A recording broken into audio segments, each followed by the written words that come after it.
Hello friends, welcome back to my channel SM food blog. তো আজকে আমি চলে এসেছি নতুন একটি দুর্দান্ত স্বাদের রেসিপি নিয়ে। তো আজকে আমি বানাতে চলেছি চিংড়ি মাছ দিয়ে চাল কুমড়োর ঘন্ট। তো চলুন রেসিপিটি দেখে নেওয়া যাক। এটি একটি মজাদার রেসিপি, ছোট বড় সবাই পছন্দ করে থাকি। তোমরা দেখতেই পাচ্ছ বাড়ির চাল কুমড়ো গাছে চাল কুমড়ো ধরেছে, বেশ অনেকগুলোই চাল কুমড়ো ধরেছে। ওখানে দুটো আছে, এখানে আছে।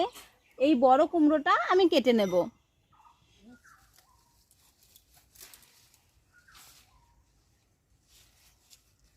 এই চাল কুমড়োর গায়ে দেখুন অনেক লোম হয়ে আছে। এই লোমটা হাতে লেগে যাবে বলে আমি কচুর পাতাটা এখানে এখন এই চাল কুমড়োটা কেটে নেব।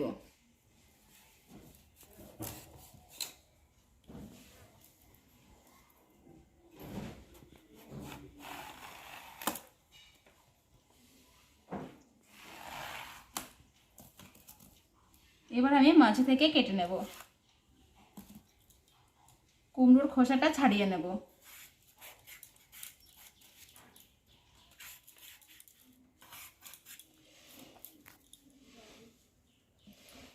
একইভাবে সবগুলোর খোসাগুলোকে আমি ছাড়িয়ে নেব।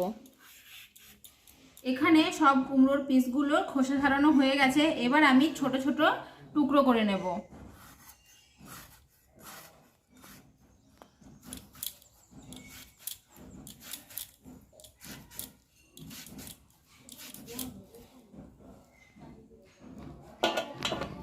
আলু ভাজার মতো করে ছোট ছোট করে টুকরো করে কেটে নিলাম।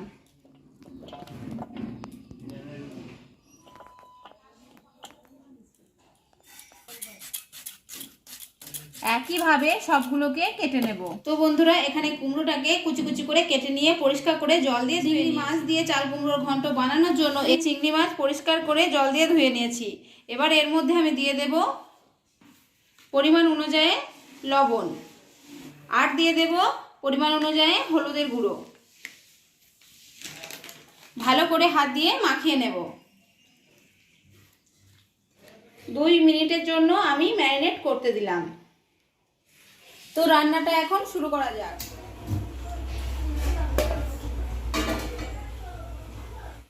কড়াইটা গরম হয়ে গেছে। এবার দিয়ে দেব মাছগুলোকে ভাজার জন্য সর্ষের তেল। তেলটা খুব সুন্দরভাবে গরম হয়ে গেছে। এবার আমি দিয়ে দেব মাছগুলো।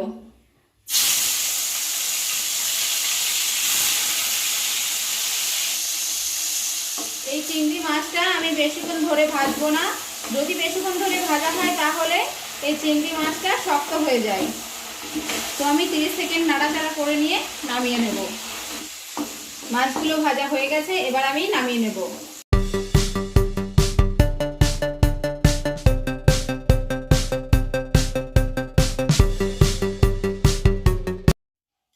একই তেলের মধ্যে দিয়ে দেবো 2টো তেজপাতা, কয়েকটা শুকনো লঙ্কা আর কিছুটা গোটা জিরে ফোড়নের জন্য। এবার দিয়ে দেবো কেটে রাখা চাল কুমড়ো, দিয়ে দেবো স্বাদ অনুযায়ী লবণ। লবণটা আপনারা দেখে শুনে দেবেন। কুমড়োর জলটা যখন বেরিয়ে যাবে কুমড়োটা আস্তে আস্তে কমে যাবে। আর দিয়ে দেবো হলুদের গুঁড়ো। এবার আমি মাখিয়ে নেব।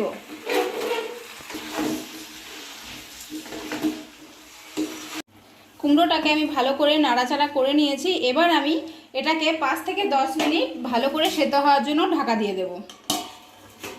এখানে 10 মিনিট হয়ে গেছে। এবার আমি নামিয়ে নেব ঢাকনাটা।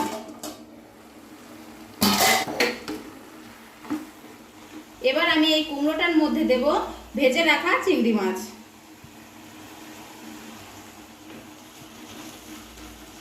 ভালো করে মাখিয়ে নেওয়ার পরে আমি আবারও 3 মিনিটের মতো ঢাকা দিয়ে সিদ্ধ করে নেব। তাহলে এই চিংড়ি মাছের যে টেস্ট পুরোপুরিভাবে এই কুমড়োর মধ্যে মিশে যাবে। এবার ঢাকনাটা তুলে নেব। খুব সুন্দরভাবে সিদ্ধ হয়ে গেছে। এবার আমি নামিয়ে নেব।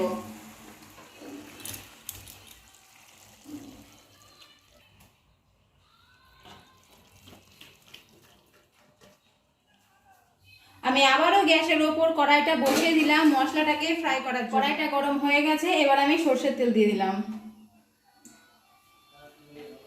দিয়ে দিলাম 4টে কাঁচা লঙ্কা, আর দিয়ে দিচ্ছি বেটে রাখা জিরে, আদা আর কাঁচা লঙ্কা। মশলাটাকে এবার আমি ফ্রাই করে নেব। মশলাটা ভালোভাবে ফ্রাই হয়ে গেছে, মশলা থেকে তেল ছাড়া শুরু হয়ে গেছে। এবার আমি দিয়ে দেবো সিদ্ধ করে রাখা কুমড়ো। ভালো করে মশলার সাথে মাখিয়ে নেব। বেশ কিছুক্ষণ ফুটিয়ে নিয়ে জলটা শুকিয়ে নেব।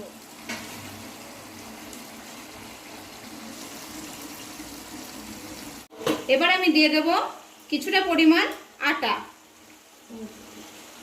তাহলে এই জল জল ভাবটা পুরোটা মরে যাবে।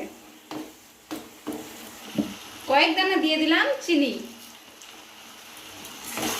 আপনারা দেখতেই পাচ্ছেন আটাটা দেওয়াতে চাল কুমড়োর ঘন্টটা গাঢ় থিকনেস চলে এসেছে। আমি আর কিছুক্ষণ পরেই নামিয়ে নেব। চিংড়ি মাছ দিয়ে চাল কুমড়োর ঘন্ট তৈরি করে নিয়েছি। এবার আমি সবশেষে দিয়ে দেব সানরাইজের গরম মশলা। কিছুটা মাখিয়ে নেব। এবার আমি গ্যাসটা অফ দিলাম। এবার আমি নামিয়ে নিলাম।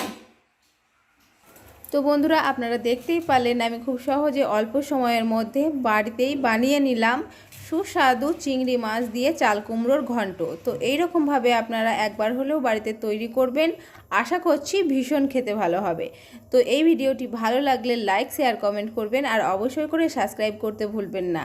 এখনও পর্যন্ত যারা আমার চ্যানেলটিকে সাবস্ক্রাইব করেননি অবশ্যই করে সাবস্ক্রাইব করবেন। পাশে থাকা bell icon notification all mode করে রাখবেন, তাহলে সবার প্রথমে আমার ভিডিও আপনাদের কাছে